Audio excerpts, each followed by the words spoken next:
C'è Maicon che chiama palla, dategli la palla a Maicon, quello c'ha un gran destro, attenzione, la palla per Danielino,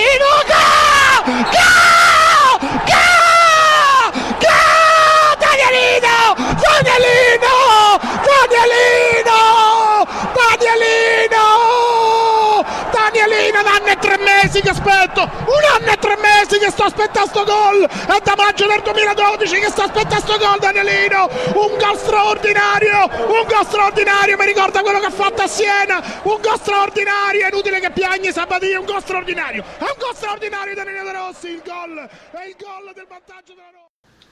Hello and welcome back again to our next Roma Press podcast in the series. We really are getting on into this season now. It's really picking up a pace. I'm James Goodison, of course, production and content manager at Roma Press. I'm also joined by Giovanni, who is a writer and contributor for Roma Press. And today we have another guest in the form of Josh Lawless, who can be found on Twitter at Josh Lawless MCFC. He's co-editor of The Main Blues, which is a great website based around Manchester City, who of course Roma have in their next game. Josh is also a Roma fan and is replacing Danny for our Pjanic circle jerk this week. So we've got every base covered really. Welcome both of you. Thank you. Thank you, James. So, aside from that, if you've got any promotional questions at all, email us at info@romapress.us, and we're in partnership with Sport Extra HD, the ones who do those great little graphics we have on our cards. Keep an eye out for them on Twitter as well. So, Verona game yesterday, another game, another win, keeping up with Juventus, who of course have won as well. We won because of an absolute destro stonker. And a great goal from outside the box by Florenzi as well. Florenzi, yeah. So it was a good result for us, keeping it going, especially with the amount of rotation. Giovanni, what did you think of the game overall? Yeah, I think the most surprising thing was the formation. I mean, we were all expecting Garcia to just field the second lines. I mean, right now we're pretty much forced to use some players, but everyone was talking about Paredes, maybe starting Golevas, and Garcia just went with our full struggling force. He got Maicon in, he got Cole in. He got Nangolan that basically played for 5 matches straight. And I will say that the win itself was impressive because while some people may argue about luck, I mean, we score with Florenzi through a stunner outside the area and then that amazing goal by Destro. But we must not forget that we literally had 5 or 6 clear chances throughout the game. I mean, there was if you just think at Totti missing that header when Sorensen made a deflection, and Destro missing from that cross of Maicon just in front of the goal, about in the first half of the match, and Young Amiibo as well missing a very stupid header because it could have really smashed that into the net, but for some reason he went to hit it with his forehead and the ball went wide. So I think that if you consider the way Mandolini prepared the game, it was really full catenaccio. I mean, they were defending in 10 men. They just left a striker up front, and Roma had no other choice than doing just possession football and trying to get into the area. We managed to get a few shots on goal, a few clear chances. Unfortunately, we had bad luck and we weren't able to capitalize on them. But in the end, I mean, if you keep trying, sooner or later you're gonna get the ball in against this team. And I think that's was a very good display by Roma. We really needed that win because we really, as you said earlier, we need to stay on track with Juventus. And yeah, that's it. Well, I think it's a good, obviously another good win to maintain ground with Juventus. 5 wins on the trot, you know, it's impressive. May not have been the most classic of performances, you can't argue with the result. That's all that matters. I think it's good preparation going into the City game, which is obviously going to be a tough one for Roma. It's nice to see Keita come in. I think obviously he's going to be. Looks like he'll probably get the nod against Roma, so it's nice for him to get a good game under his belt. And it's quite interesting to see Totti and Destro in the same team, because usually Garcia opts to play one or the other. So it was quite intriguing for me to see them both start together against Verona. So I'm interested to see what will he change it up against City in the Champions League, whether he'll just play one of them up top. But it's a good win and two fantastic goals to get the job done. Yeah, let's talk more about that Destro goal. An absolute stonker. I think like I was in the pub watching the North London derby. I didn't have a chance to watch that game live, but it just sort of it was great. Saw it on Vine. Came out of absolutely nowhere, off his line. Great goal. And a question we were asked today from Richard Chambers, building on that Destro goal, was what, in your opinion, are your favourite long range goals that you've seen? Aside from the Destro goal, I don't really know if it counts, but perhaps the Totti goal against Inter, the very, very, very long range chip. But I mean, do you have any other favourites? I think we can count the Pjanic one, the derby, when Zeman was coaching. I mean, it wasn't a free kick, but it was like 35 meters away, and he completely. It went just straight into the net. The keeper, I think it partially blocked that with his hand, but in the end, Pjanic managed to score a goal. I think there are quite a few, but we have to go back in the history of Roma. I can think about the first goal that Rossi scored in Serie A against Torino in 2004, I think. It was like from 35 or 36 meters. There was one from Mihajlovic as well, which was from a greater range compared to the one Destro scored, and of course the one Pjanic score in the. I mean, that of course it's not an official competition, but you can consider the one Pjanic score in the Guinness Cup during the pre-season as well. I'd probably go for one of my favourite goals has to be of last season was Pjanic's against Roma. I mean, the audacity, to take a shot like that is, it's mad, and it's typical Pjanic. Really, he's always trying new things, and that's the sort of goal that he's capable of producing. And that's one of my all-time favourites in terms of long range goals. Yeah, both truly great goals.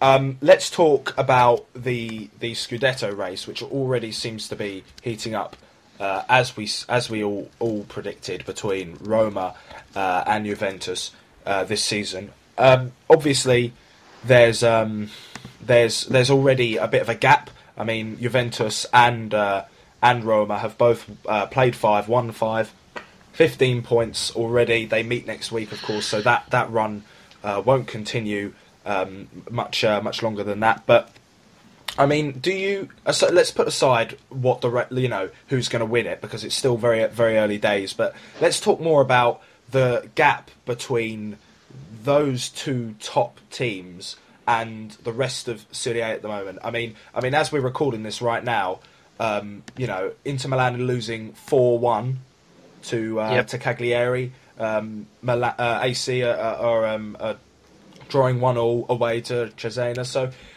I mean, and Napoli as well, only scraping a 1-0 win today. Been very poor, not out of the Champions League before it really even starts. Do you really think there is a big gap in quality? Lee brought it up last time on the podcast last week. Do you think there's a big gap in quality, and do you think it will get wider and wider and wider? Because, to be honest with you, it already looks like Roma and Juventus are most likely going to get 2 of those Champions League spots. I can't see them giving it up, especially with the amount of quality they have in comparison. So, I mean, what do you think? Do you think it will keep getting wider, or what? Well, it seems that way. I think there was quite a significant gap last season. Obviously, Juventus winning the Scudetto, Roma finishing second, and Napoli in third. It's weird because, you know, Milan did bring in some decent signings this season. Obviously, Torres has had a bit of a torrid time at Chelsea, but you know we know he can score goals on his day. Menez has obviously slotted in quite nicely. I thought he played really well in the Parma game. And then with Inter, you know, I thought Vidic might be a decent addition to their back line, but he's been nothing short of that. You know, so far he's been a bit calamitous and a bit reckless. So, and obviously Napoli, Benitez is a good coach. He's proved that, but I'm still not convinced that they've got what's required to compete with Roma and Juventus. And I think the main thing that I noticed in Serie A is that Roma and Juventus are far more consistent and resilient than the other sides, and I think that's a primary factor for why there is such a big gap developing. And so, I think it's nailed on for me for Roma and Juventus to both be in the top two when the end of the season comes around. Yeah, I agree. I mean, if you just look at the squads, if you consider Napoli, Milan, and Inter, I think obviously those are the three teams that are gonna battle for a third place in the Serie A. If you look strictly just at the men that they feel, there's literally a huge gap compared to Roma and Juventus. Just think at Milan and Inter. I mean, they signed Todò and Menez. Players that are literally players that Roma didn't rely on. I mean, this was sent to Paris Saint-Germain the first year of the new ownership. Todò was sent to Inter to get Ashleigel because he was far from being a reliable player. And if you look at the bench as well, you have to consider the depth Roma have. Just look at the substitutes that Milan or Inter can field, and just look at the overall transfer session they've done. If you right now with financial fair play, if you do not manage to get into the Champions League, it's gonna be really, really hard. I mean, just look at Napoli. They got kicked out by Athletic Bilbao. They couldn't do anything in the last few days. I mean, the players they've got. I mean, Michu, De Guzman, Koulibaly.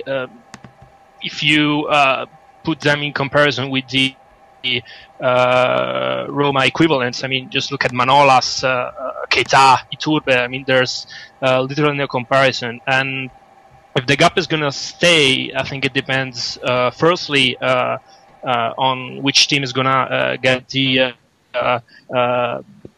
Champions League spot next season. Because from next season, the TV rights deal for the Serie A is going to increase by 30%, so that's going to help a lot.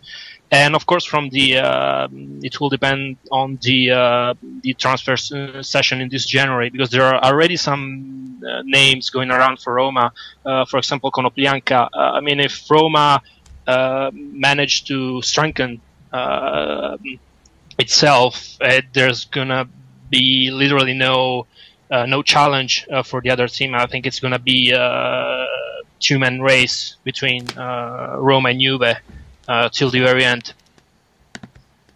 Yeah, no, it is interesting to see the quality, especially because, I mean, Napoli had a chance to really tighten up their the defence over the transfer window, and really failed to do it. The president as well didn't particularly shell out, and he's quite unpopular at the moment. So, I mean, really, it seems like, you know, I mean, it's weird to say, but maybe even AC Milan could get third.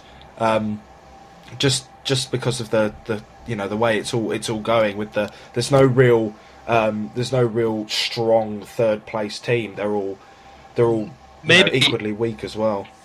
Maybe Milan has the advantage of not playing any cup, so this one compared to the other two may help.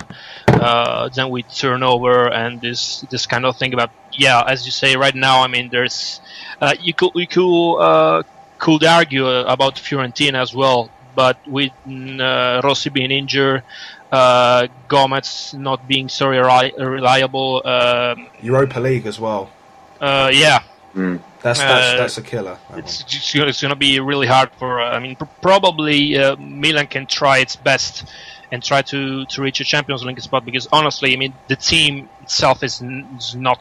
I mean, of course, it's on a different level compared to Roma and Juventus, but it's not a bad team. I think it could still have a fight with Milan, with Inter, or Napoli.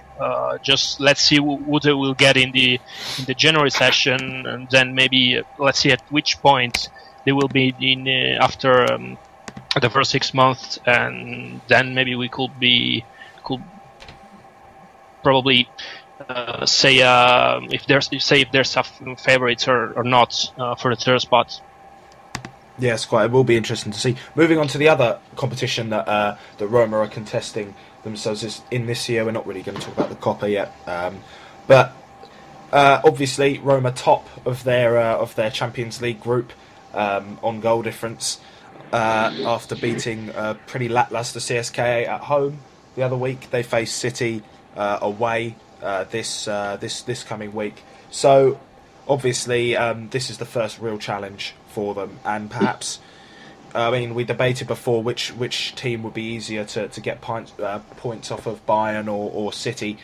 It comes down to maybe there's a chance of a draw. But I mean, Josh, you yourself are a Man City fan. Could you perhaps give us a lowdown on how the form of the team and who's likely to start? Obviously, is Aguero fit enough to start? What kind of thing would he do? Well, we've had a mixed start to the season, really. We started off well. We didn't have, a full strength side due to a lot of players still not, being back in time from the World Cup, which was a bit of a killer blow for us, really. We was behind in our schedule, but we still come away with a good win at Newcastle. It was just a tough game, but we pulled through. We got a good win. And then the Liverpool game at home was really the Stevan Jovetic show. That was, a masterclass performance from him. He was everywhere, and it was, a big reason why we got a relatively convincing win. And all was looking quite bright until we stuttered at home to Stoke, where they shut us out. They caught us on the break once, and we didn't really hit our usual performance levels, and deservedly lost the game, I'd say. And from then on, we've had to dig deep. We had a tough run where we've had to play Arsenal, Bayern Munich, and Chelsea. Obviously, with the three games, we didn't come away with a win in any of those games. But you have to recognise that they are tough games. Arsenal, we it's a bit unlucky not to win the game after some good chances hitting Dzeko at the post and Kolarov at the post as well. So, and then moving on to Bayern, it's gutting to lose the game in such dramatic circumstances. Boateng, a former player, scoring in, levering a shot towards goal, and it coming off the back of Goetze to get them the win. Chelsea, we was probably the better side for most of that game, and then we've had to rely on Frank Lampard coming on to rescue a point, and then the whole game of the weekend. I don't know if you've seen any of it, but it was a crazy game. It was leading 2-0, a very very convincing performance to begin with. Very very confident, total control, and then all of a sudden Mangala makes two mistakes, and then it's back to square one, 2-2, and then second half, Pellegrini made a few changes and changed it up a bit, and then we got them 2 goals from Dzeko and Lampard, and got the win done. So at the moment you don't know which City is going to turn up. Hopefully, going into the Roma game, we can make life a bit easier for ourselves and be a bit more consistent and get the job done. As for Aguero, he's played a lot of football recently. He's on a training schedule where he's obviously had a few niggling injuries over the years, which hasn't been too good for him, and it's hindered us as a team. But we've got a good schedule for him. He's working hard, and we're using him quite well at the moment, I think.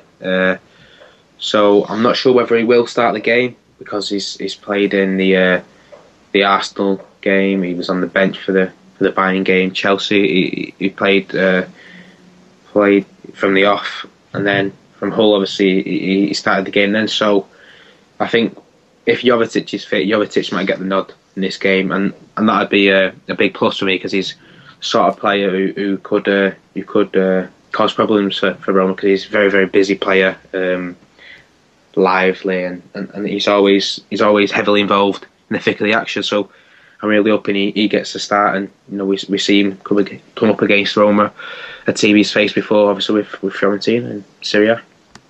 What about your goalkeepers?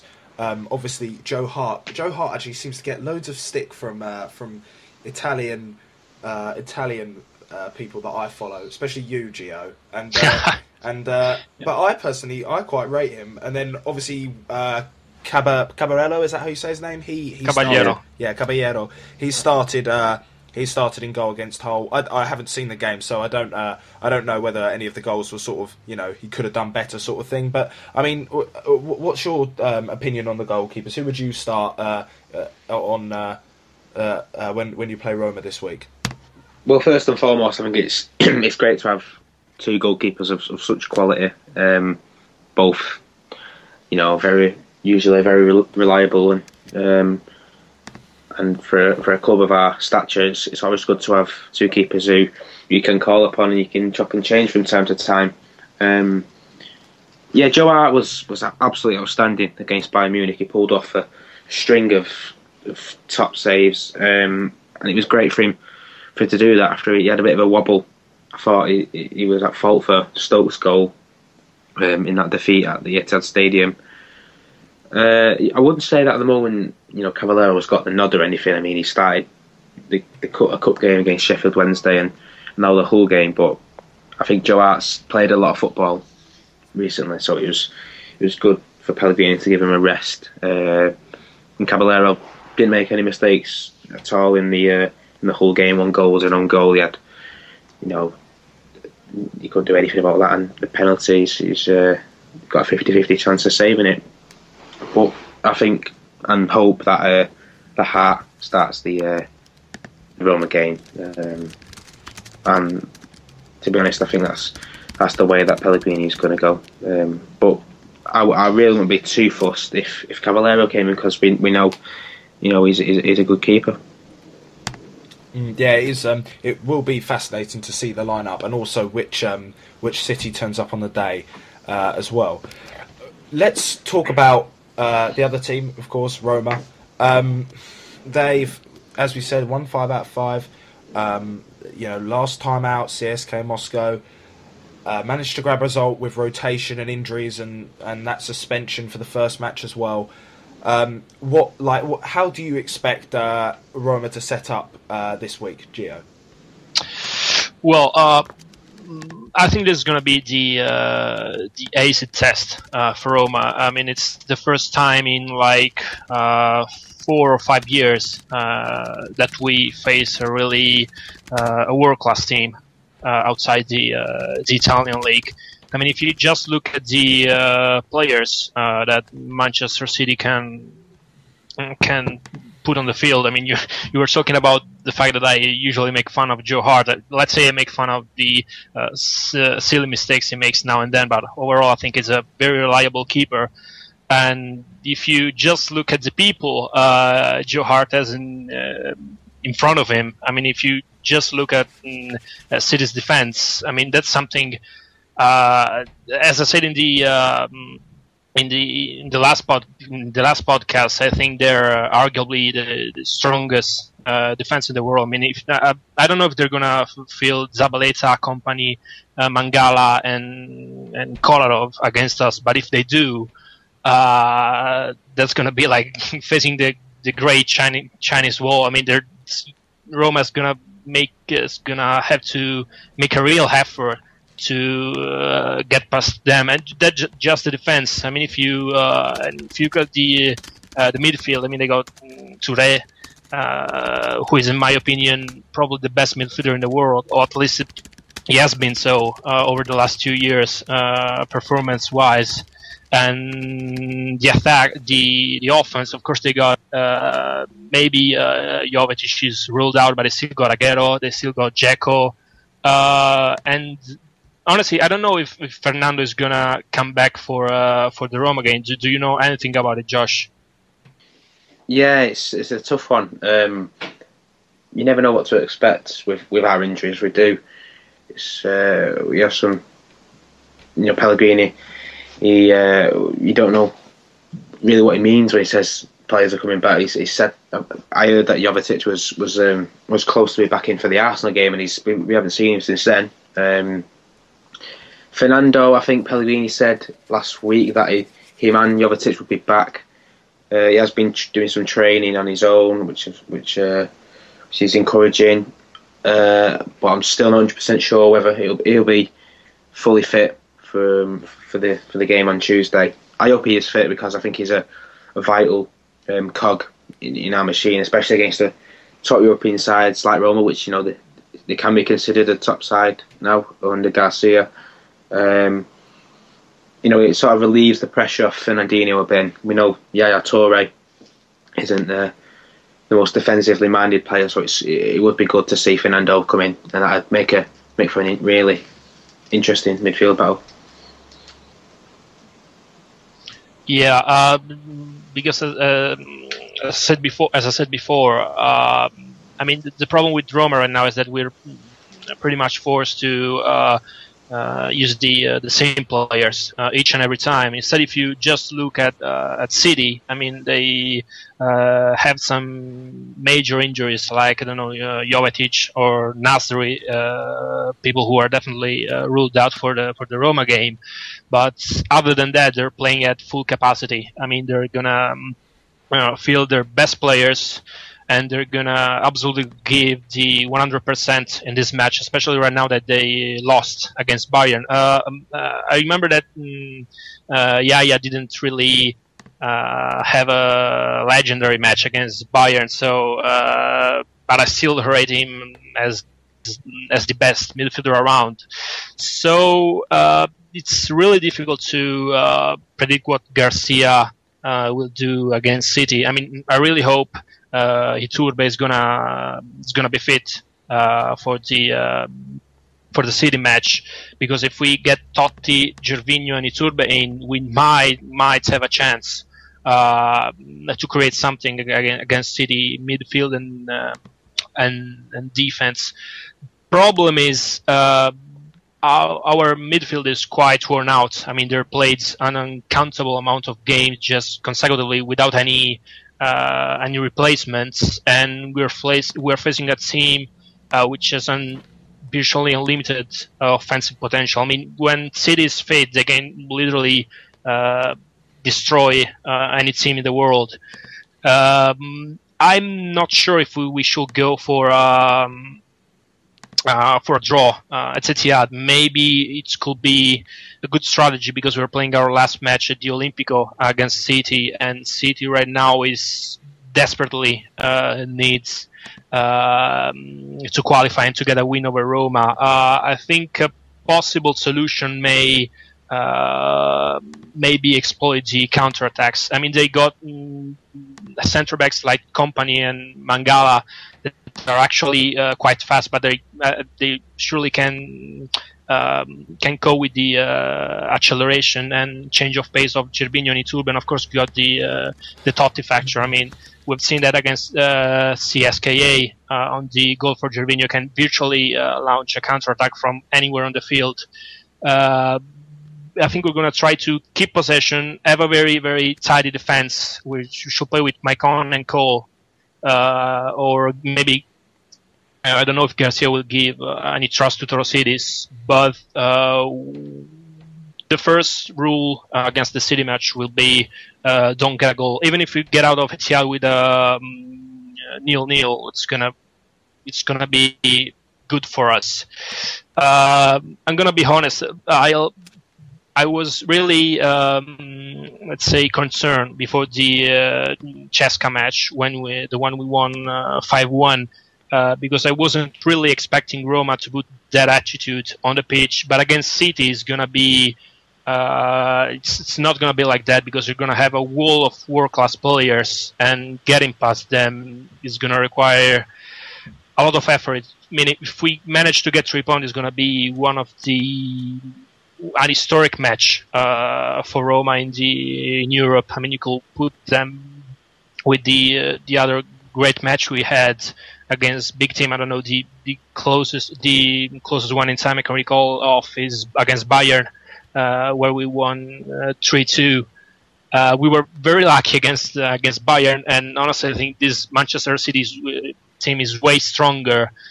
But as I said before, just let's try to grab a point. That will be something, and if we can score one, maybe things will change. Yeah, it will be an interesting game to see how it shifts. The Totti factor as well. Disappointed he couldn't get a goal on his birthday, but did have a great save pulled off against him from that header as well. Let's talk now about Iturbe.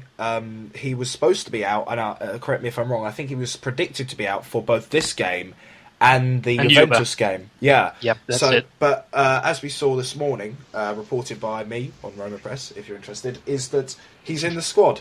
He's been called up, and he's evidently going to go to Manchester. Whether he'll play is another option. He could just be on the bench, maybe run around for 10 to 15 minutes at the end. But what do you think on this? Do you think he'll be able to play? And do you think he won't be fully fit? But would you throw him in to start if he looks like he could handle it? What would you do? I don't know if it's gonna be let's say at his 100% against the City game. I mean, it's gonna. I even don't think it's gonna start against City. I mean, Iturbe is of course possibly the second strongest player we have up front, because I'm putting Gervinho ahead of him. But I mean, it's really. I mean, the difference from playing with Gervinho, Totti, and Destro or Florenzi, and having Iturbe in Destro or Florenzi's spot is massive, because of course they're a good player, but they can provide the pace, they can provide the run in behind the defense that we need against a team like City, which is going to be really compact at the back, because I mean usually they defend with 5 men. I mean usually it's the back line plus the plus Fernando or Fernandinho, while they got the 2 wingers and the 2 strikers all going up front. That is something we must try to capitalize on, because it's literally our only chance to score a goal. And having Iturbe, someone who can, I mean, do 40 meters of field running with the ball at his feet, trying to get past a few players. It's going to be a massive boost. I don't think he's gonna be starting, honestly. But if we even having him in the second half, just to using him as a weapon against the tiredness of the City players. It's definitely going to be something vital for us to get a good result at Etihad. Josh, let's talk for a moment, because obviously you're British as well, about what I've decided to call Colegate. Talking about how Ashley Cole, was hailed as a very, very good signing for Roma, but seems to have somehow pissed off half of the Roma fans in and around the capital for poor performances, which I sort of struggle to see, because I think he's done all right. What's your opinion on him overall? Well, as a person, I'm not his biggest fan. Some of his antics over the year are quite questionable, and is not too well liked in England, as some people know. But on the pitch, I really rate him as a player. I think he's probably the best left back that England have ever had. Maybe I can't think of many other players who've achieved what he has, and he was a really useful tool for Chelsea over the last few years, and before that, obviously Arsenal. And I was surprised that Chelsea didn't try harder to keep him, but I think that their loss is Roma's gain. I think with him playing in England for so long, I think it's always going to take some time to adjust to life in Italy, and that appears that appears to be the case. But I think he'll get better as time goes on, and I think he will prove to be a good addition to Roma's squad. At left back, with recent problems there with Balzarati struggling for fitness and Dodo bit inconsistent, so I think he could be the answer there. Yeah, as I said in the previous podcast, I mean, we know that this guy has basically played like 13 or 14 years in the Premier League, playing at a different pace, against a different mindset as for defending, and right now is just thrown into the Serie A.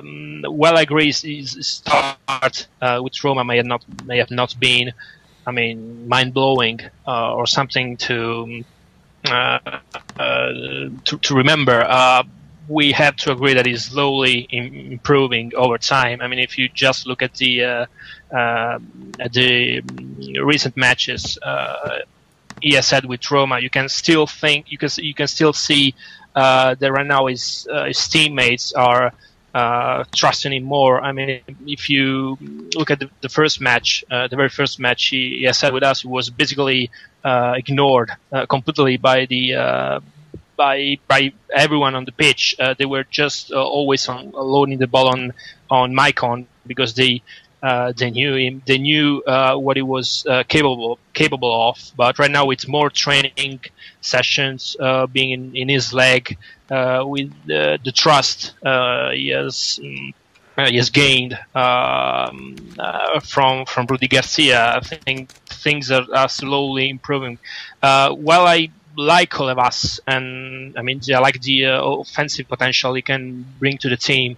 I'm not considering Emanuelson and Balzaretti because for different reasons.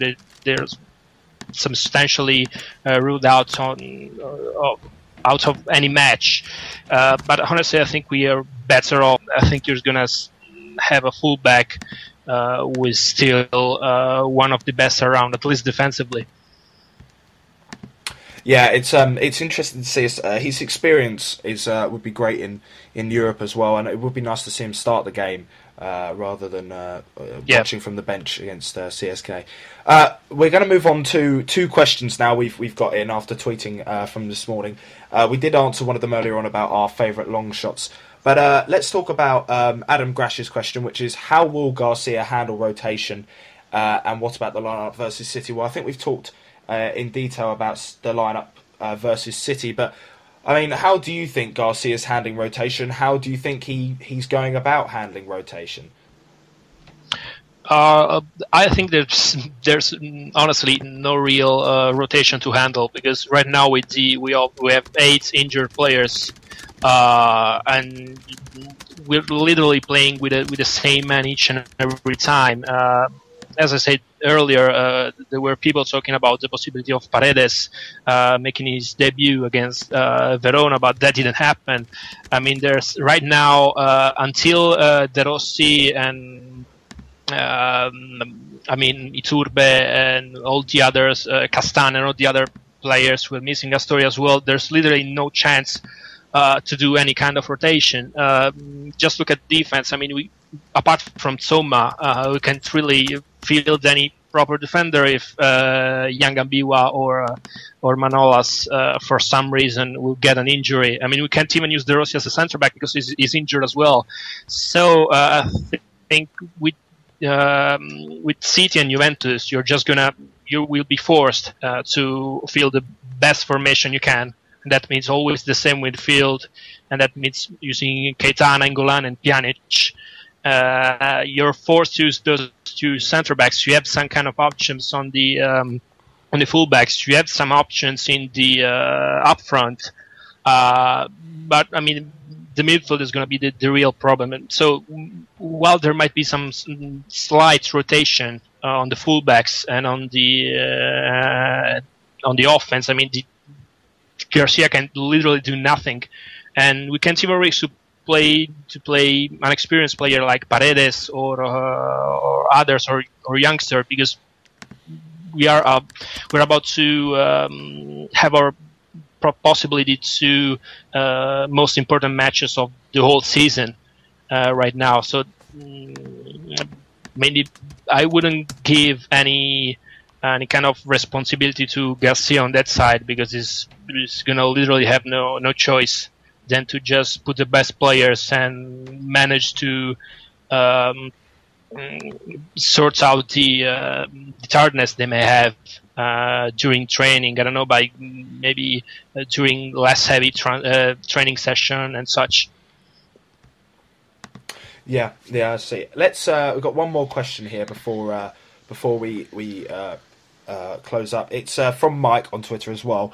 Destro obviously getting that goal yesterday. How many goals do you think he'll score this season with the rotation and will he sort of will he be one of the main contributors of goals? I know Roma's normally kind of like a balanced team when it kind of comes to goals. At the moment, there's no sort of out and out choice as a goal scorer in compared to others. But I mean, Josh, how many goals do you think Destro will get this season? Well, I think his record last season was really commendable. Starting the season off with that injury, and I think his return to the side. He ended up scoring the winning goal against Fiorentina, if I remember rightly. And I think I did read that he had the best minutes per goal ratio in Serie A last season, which was great for a player who had who missed a decent, considerable amount of games, and this season, if he can get a full season, out from him, I think he's likely to hit more than 20 goals, especially with the Champions League responsibilities and commitments. Then there's no reason why he can't hit 20 goals for Roma. That'd be a really good return. So if he can come up with the goods and with good service, then he could prove to be a really important player for Roma this season, spearheading the attack. Yeah, it will be interesting to see. 20 goals plus is a big shout as well. Big claim. I hope that it comes true. The last goal winning us the Scudetto or something like that. But that's all we have time for on this slightly shorter Roma Press, because of course we're only covering 2 games. We should be back after the Champions League match in late next week after the City match. Let's hope we win that, or I'm not sure about you, Josh, what you're going to think about it, but it might be a conflicting match for you. But thank you very much. I've been James Goodison. I've been joined by Josh and Giovanni. Thank you very much, guys. Thank you, James. See you soon. Tutti in barriera, pronto Pjanic, vai gioco, minuti 42, 15 secondi, c'è anche un pass, parte Milan, il tiro,